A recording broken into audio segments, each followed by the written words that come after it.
की 153(a)(2 और 505(3) ये आईपीसी इन धाराओं में ये कहा गया है कि किसी के धार्मिक स्थान पर या किसी के धार्मिक भावनाओं को यदि आप ठेस पहुंचाते हैं तो आपको 5 साल की सजा का। क्या कुछ हुआ और किस तरह की फाइलिंग हुई? देखिए ऐसा है कि आज माननीय न्यायालय ने पहली बार जिला जज के यहाँ पत्रावली गई है। वहाँ जाने के बाद उभय पक्ष उपस्थित हुए। उपस्थित होने के बाद हमने प्रार्थना पत्र दिया था। बहुत लग गया है, आप छाए मार जाते हैं। हाँ, प्रार्थना पत्र दिया है कि उनको कमीशन की कार्रवाई के दौरान वीडियोग्राफी हुई है और जो उस पर फोटो लिया गया है उसकी कॉपी उपलब्ध कराई जाए, जिससे हम लोग आपत्ति दे सकें और उचित समझें उसमें सारी चीज़ सही है तो आपत्ति न भी दें, क्योंकि माननीय सिविल जज द्वारा कमीशन रिपोर्ट पर आपत्ति आहूत की गई थी। विपक्ष द्वारा कहा गया कि नहीं पोषणीयता पर सुनी जाए, पोषणीयता पर सुनी जाए, पोषणीयता पर सुनी जाए। इस पर माननीय न्यायालय द्वारा दोनों के बहसों को सुन करके सर कल कब तक होगा? देखिए आदेश न्यायालय करती है यार, न्यायालय कब आदेश करेगी? कल 10 बजे भी कर सकती है, 11 बजे और 4 बजे भी। मेंटेबिलिटी पे बात हो रही है, मेंटेबिलिटी है क्या? अरे यार बात हो रही है, अब न्यायालय कहेगी कब मेंटेबिलिटी पर सुनेंगे तब सुनाएंगे। अभी एक और याचिका पे सुनवाई होनी सर, वो क्या है? कौन सी याचिका पर? 30 मिनट बाद किस मामले पे सुनवाई होगी और कोई मामला भी? बहुत सारे मामले प्रार्थना पत्र पेंडिंग है अभी। कल किस मामले पे सुनवाई होगी? कल ऑर्डर होगा। किस बिंदु पर? याचिका इसमें बहुत सारे नहीं है, अलग अलग है यार, इसमें कुछ नहीं है।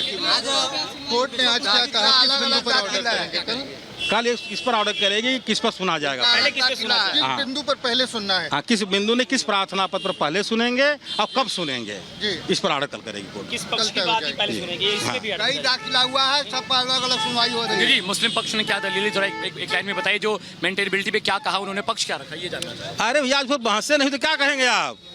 जज साहब ने पॉइंटर्स देखे रिपोर्ट के, जो रिपोर्ट सबमिट थी। जज साहब के पास पूरी पत्रावली क्यों देखेंगे? आज अभी कोर्ट रूम में क्या हुआ? कोर्ट में बताया मैंने क्या, दोनों तरफ से बहस हुई कि हमारा पहले कमीशन पर हमको कॉपी उपलब्ध करा दिया जाए, उनका हमको पहले सुना लिया जाए। सुप्रीम कोर्ट के आदेश का भी हवाला दिया गया कि प्रायोरिटी दी गई है।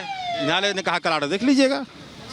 ठीक है। तो ये सुधीर जी थे हिंदू पक्ष के वकील, उन्होंने यही बात कही है कि मेंटेबिलिटी पे बात हुई है, कल जज निर्णय दे सकते हैं और कई सारी याचिकाएं भी पेंडिंग है। लेकिन सबसे बड़ी बात यह है कि अब ये मामला वाद की पोषणीयता पर जो दिया गया प्रार्थना पत्र है उस पर पहले सुनवाई की जाए और यही मैंडेट है सुप्रीम कोर्ट का। उधर से बहस की गई कि साहब कमीशन की सुप्रीम कोर्ट के ऑर्डर के अनुपालन में पहले उनकी 7/11 की एप्लीकेशन साथ में डिसाइड की जाए, प्रायोरिटी पे डिसाइड की जाए।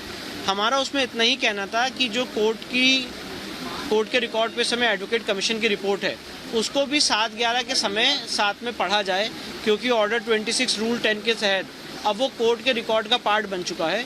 और क्योंकि धार्मिक स्वरूप कैसा है उस संपत्ति का, ये mix question of law and fact है, इसलिए उसको जब तक निर्धारित नहीं कर देते तब तक इनकी 7/11 निर्धारित नहीं हो सकती है, क्योंकि उनकी 7/11 का आधार है प्लेसेस ऑफ वर्शिप एक्ट से हमारा केस बार्ड है।